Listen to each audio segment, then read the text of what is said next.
Hey food bloggers, thank you so much for joining me in this mindset and self-care focused episode here on Eat Blog Talk. One of the reasons I started Eat Blog Talk was to hold a space to talk about the importance of mindset and self-care. Being an entrepreneur can be a lot. If we are not taking care of ourselves, then getting actionable information about SEO, Pinterest, or whatever else is all moot. I will meet you back here every Wednesday to discuss various mindset and self-care topics, so you have the energy and space to tackle the rest. Are you tired of spending countless hours behind the camera? Don't let food photography and blog post writing hold you back. Hi, I'm Nadia, food blogger and photographer behind bakefresh.net with over 13 years of experience. I specialize in baking, desserts, and snack recipes and love to create stunning visuals of food because, let's face it, they are a key factor in the success of your blog. And as they say, you eat with your eyes first. I work with bloggers on a personal level to select the theme, props, and backdrops to suit your blog style because uniqueness stands out. I help you make your culinary vision come to life. I'm a trained pastry chef and a professional food photographer, so you know your recipe is in good hands. Let us handle photography as well as SEO content writing and watch your content reach new heights so you can focus on what you do best, creating and developing more mouth-watering recipes. Visit bakefresh.net and witness the visual and written proof that we bring to the table, or get in touch with Nadia at bakefresh.net. Hello, food bloggers. Thank you for joining me for this self-care and mindset-focused episode of Eat Blog Talk. In this episode, we're going to talk about 5 things to put into your calendar for a balanced week. I don't know about you, but my calendar has become my boss. Without my calendar telling me what to do literally every minute of every day, I would probably be just hanging out in my hot tub or napping all hours of the day. I am not kidding you. My calendar keeps me on track. It ensures that I show up for my calls on time. It helps me keep a close eye on how well I'm taking care of myself. It keeps me in tune with my husband and my boys. It tells me when to sit down and batch like a mother and when to chill out and take a day off. A previous version of Megan had serious calendar issues. I remember years ago looking at my calendar and just being like, what is this? Who put this thing together? For a stretch of time, I was trying to squeeze just a crap load of work into a super small window of time, and I always prioritized work over everything else. So I'd put something like write new blog post into my 6 a.m. slot on Wednesday or something like that.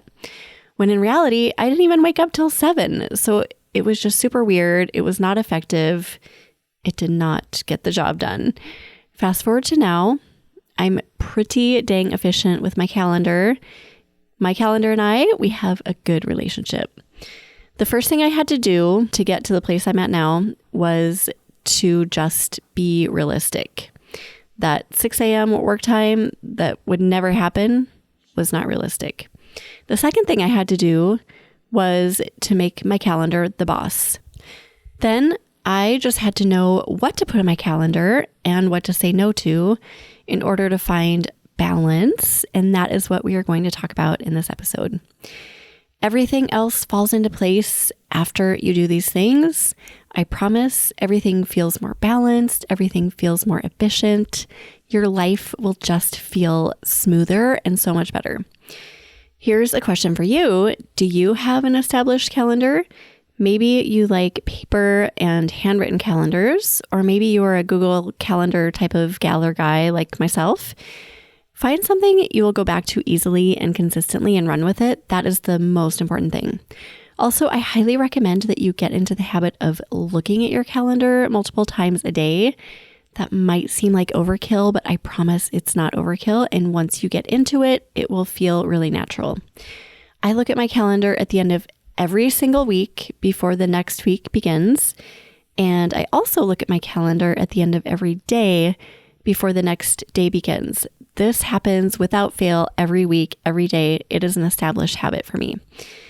Each day, I basically memorize everything I see for the following day in my calendar, so it's imprinted in my mind. So when I wake up each morning, I know exactly what is going on that day. It is the first thing that I think about when I wake up. I'll think something like this. It's Tuesday. I'm going to feed my boys breakfast. I'm going to get them off to school. I will go work out, meditate, and look through my goals. I have 2 podcast interviews today with awesome guest 1 and awesome guest 2. I'm going to take my lunch break outside. I think we have leftover salmon, so I'm going to eat that. Then I have 2 more interviews with awesome guest 3 and 4. After that, I will certainly be exhausted, so I'm going to spend just a half an hour of time in my inbox. Then I have to pick Elijah up from school. I'll walk the dog, date night with hubby at Doolittle's, and quiet time with boys in the evening, and I want to read some of that book before I go to bed. I do that every single morning. I look at my calendar first thing when I sit down to start work, just to solidify things in my head and to make sure nothing popped up on my calendar overnight, because sometimes that does happen. I also peek at it throughout the day just to make sure I'm on track with everything. So again, if you want more balance in your life, it matters what is in your calendar. Let your calendar be your boss and put the right things in it. So let's talk about that. Let's talk through the 5 things to put into your calendar for a balanced week. Number 1, self-care and downtime. This is typically the last thing to go into any calendar when it should be the first and most important thing to go into every calendar. I used to never put self-care or downtime into my calendar, which led to the result of not doing self-care or having any downtime. And guess what that led to? Constant burnout. Remember how I said that my calendar is my boss? If it tells me I need to put my work down and do something to fill myself up, I listen. I go do it. Build a calendar that reminds you to create the best version of you that you can be, and you will become the best version of you that you can be. The first thing I do before any week begins is this. I consider the week. Every week is different. I might be in the middle of a super busy season and need a lighter load. Or maybe I'm ready to hustle and dig into work like a beast. Every week is different, but with that said, every week needs self-care and downtime, just some more than others. After I do that, I start filling my calendar with self-care and downtime, depending on how the week feels. I block out times for it so that nothing can infiltrate that important block of time. Some typical things I include in this block of time are morning workout, morning routine. Some mornings my self-care only takes an hour, other mornings it takes 2. I decide this before each week begins and I customize it for each day that week. I also put on my calendar when I will start my no work evening time. This also varies depending on the day and how much work I have going on, how many projects I'm trying to keep afloat that day. Lunches and breaks, I need these reminders to pause throughout the day or I will not pause throughout the day. Lately, I've also been pausing occasionally throughout the day just to meditate and to calm myself, to stop thinking a little bit. These are things I put into my calendar as well. So evaluate your week ahead and establish the downtime. Do this now. Open your calendar right now if you have your computer in front of you. Do it for next week before anything else goes onto your calendar. Number 2, quality time with quality humans. Taking care of you is of utmost importance. I truly believe that. And second to this is taking care of your people. If you're a parent or maybe you have a partner or other family members or loved ones, you know that working through an evening or a time when you should be spending quality time with them, your people, does not always go over well. Busy entrepreneurs like us can just get in that zone.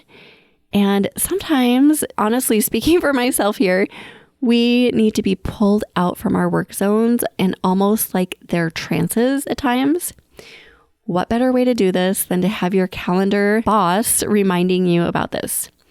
I block out times on my calendar, after blocking out self-care, of course, when I do not allow work to creep into my life. For me, this means anything before my morning routine starts, and I set a hard stop time to be done with work, and no work is allowed after that point in the late afternoon or evening. Also along these lines, as you set your calendar for the week, consider this. Do you maybe want to plan a date with a partner or a spouse? Maybe you want to meet a friend or family member for coffee or lunch or even dinner. Think through what your relationship needs might be that week and put those things onto your calendar as well. Here's a tip. I like to color code in Google Calendar. So at quick glance, I know how much time I'm spending on me. Yellow is my self-care time. I know how much time I'm spending with loved ones. That's blue for me. And how much time I'm spending with other things. I actually color code different projects for work, so I know exactly what I'm doing each day just when I look at my calendar. So get your quality human time into your calendar after you get your self-care time in. Number 3, time for work and life admin. This one took a long time for me to learn, and once I learned it, it felt like I changed everything. You know how easy it is to push those admin tasks to the back burner, and that goes for both work admin and life admin. I used to constantly push admin to next week. I'll do it later was my motto for anything admin-y that I never felt like doing.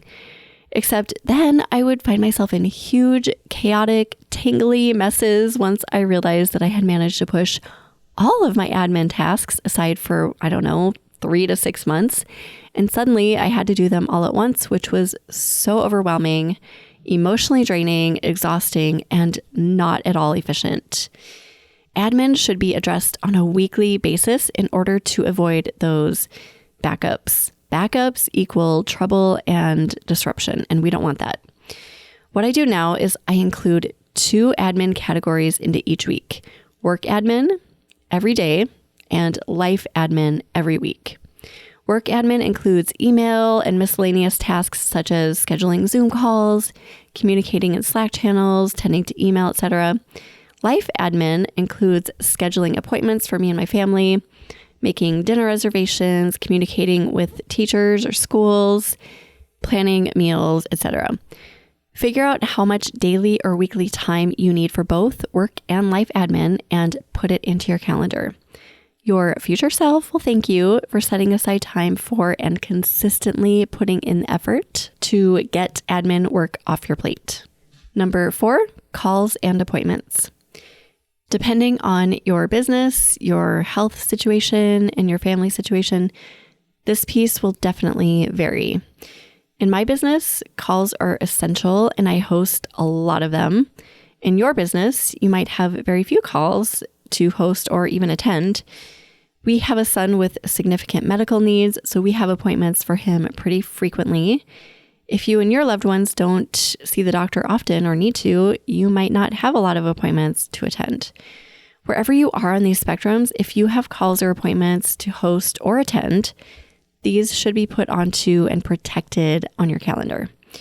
I know from experience that there is nothing worse than hitting start meeting as I'm literally flying into my chair while still eating lunch and needing to pee. Or pulling into a doctor's appointment and running into the office 20 minutes late with crazy wild hair and apologizing profusely to the receptionist. I have done that so many times. Having calls and appointments on your calendar will prompt you to plan for travel if needed. It'll prompt you to think through how much wiggle room you need between calls, allowing for eating and taking restroom breaks and diving into other work before and after and all of that. Here's a tip. When you have a call or appointment blocked out on your calendar, store as much information inside the event as possible.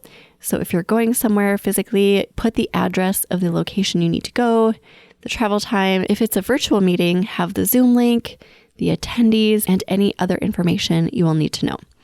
This will help you to show up as prepared as possible, assuming that you peek through all of this information prior to diving into your day. Number 5, seat time. This is get to work time. Last but not least, fill in your work time. Refer to your goals, assuming that you have a list of 1-year goals and any action steps that you have assigned to those goals, and write down all of the work that you'll need to accomplish each week in order to move toward those awesome goals of yours. Now add that work to your calendar in the time that remains. Consider batching work in order to tap into those awesome flow states. So writing or cooking and photographing or taking video or doing keyword research, whatever those singular projects are that you can do all at once makes things more efficient. And you'll get so much done. Now, when you see work blocks on your calendar, you'll be more motivated than ever to focus and get those done because those blocks will be surrounded by all of those important things that you're eager to protect, like taking care of yourself, quality time with loved ones, date night, downtime, all of the things that truly motivate you. Everything is on your calendar. Adjust your work blocks as well as really all blocks from week to week as needed based on how your week goes. So if something doesn't go well one week, you can adjust the following week. Do not expect to get everything right the first week or even the first year, honestly, when you do this. It is a work in progress, always. Just be invested in refining every single week. That's all I've got for you today. Let's talk through the 5 points as a quick recap. 5 things to put into your calendar for a balanced week. Number 1, self-care and downtime. 2, quality time with your humans. 3, time for work and life admin. 4, calls and appointments. And 5, work time. I would encourage you to sit down with your calendar right now and start putting some of these things in. You will feel so much more balanced. You will be more efficient. After doing this for a while, you're going to be a happier human. You've got this. Thank you so much for listening. I really appreciate you tuning into this episode. I will see you next week. Thank you so much for listening to this mindset and self-care episode here on Eat Blog Talk. If you are a food blogger providing a service for other food bloggers and you want to spread the word about the value that you offer, I would love to offer you a free way to do just this. Send me a 60-second audio clip to be featured in a mindset and self-care episode here on Eat Blog Talk in 2024. Go to eatblogtalk.com/audio clip to learn more.